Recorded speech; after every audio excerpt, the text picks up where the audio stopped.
The laws of analogy. The laws of analogy have great significance in all true religious systems, including the science of Hermetics, and therefore play a most important role. In the universe, everything was created under strict legalism, and that is why everything gears into another with astonishing precision, like a most precise clockwork.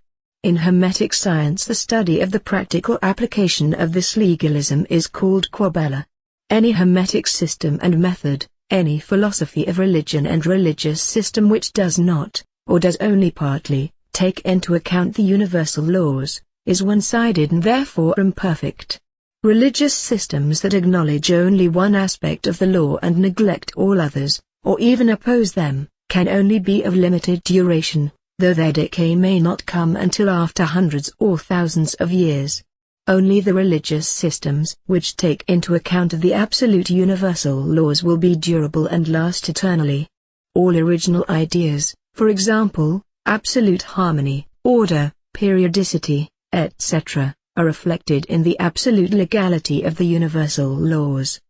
The attentive reader cannot fail to notice that already in my first book, Initiation into Hermetics, I illustrate a system for the development of the body, soul and spirit based on the universal laws, which represents the first step of initiation on the road to perfection. As can be concluded from the absolute laws, true initiation is neither a privilege of sects, nor is it dependent on any religious belief.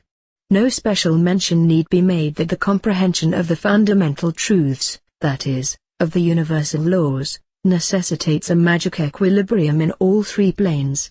He who strictly adheres to the universal laws in all three planes, who comprehends them clearly and masters them completely, is not only master of his own miniature world but also master in the universe. The practical initiation leads to this aim, and especially the knowledge of the QUABBALAH. In the practical part of this book, I have published a system dealing with the practice of the QUABBALAH in strict accordance with the universal laws. This practical system of the QUABBALAH has been existing for thousands of years and was already taught from mouth to ear in the days of yore, and later it was passed on in the schools of the prophets and in the temples of initiation of various peoples and races.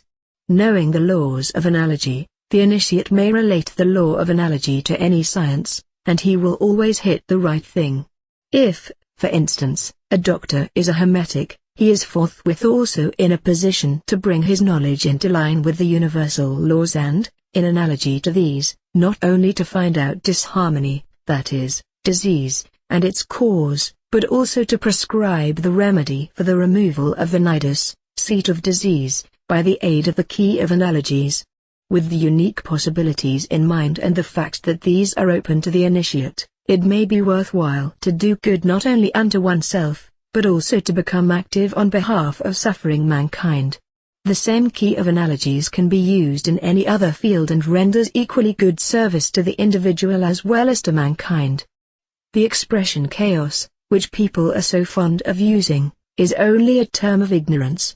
In reality, God, the highest imaginable creator, has formed everything precisely and lawfully in accordance with his principles, and it is in this legality and all its aspects that we can recognize God soonest.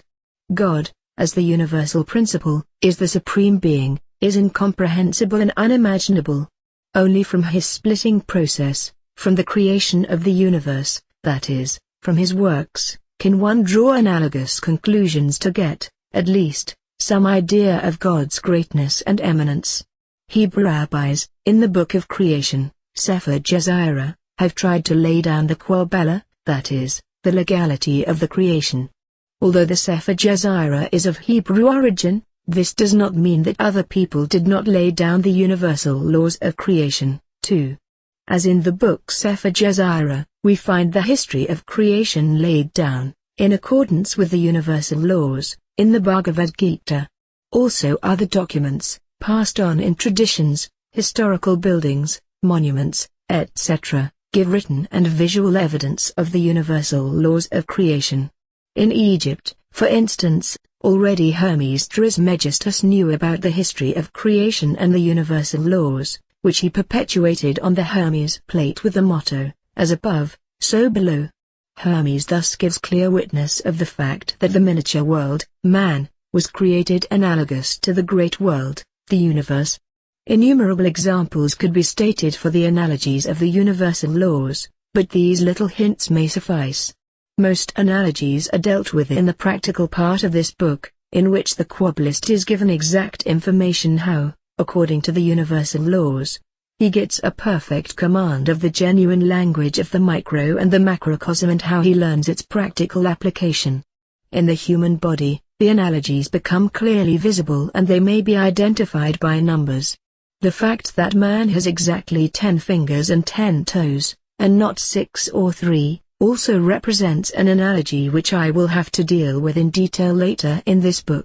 The same is true of all other analogies which the reader may, for instance, find in the book Sefer Jezira, and no practical analogy needed for QUABBALAH will be disregarded, but will be turned to account.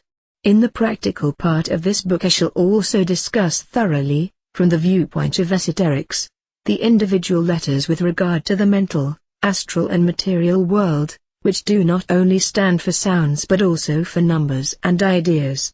The QUABBALAH expert becomes acquainted with a different sort of mathematics and will be able to express ideas by numbers and, reverse, to convert numbers into ideas, and, furthermore, to translate into number and to clothe letters in numbers. By doing this, he is enabled to get to know his own self, and thus also God. The QUABBALIST will understand the perfection of the laws. He will realize that good and evil, taken literally, are just religious expressions, but, in reality, both principles, that is, the positive and the negative, are necessary, since the one cannot exist without the other. The QUABBALIST will always tend toward the good and never hold in disdain the negative, but learn to master it, for no useless things were created by the Creator.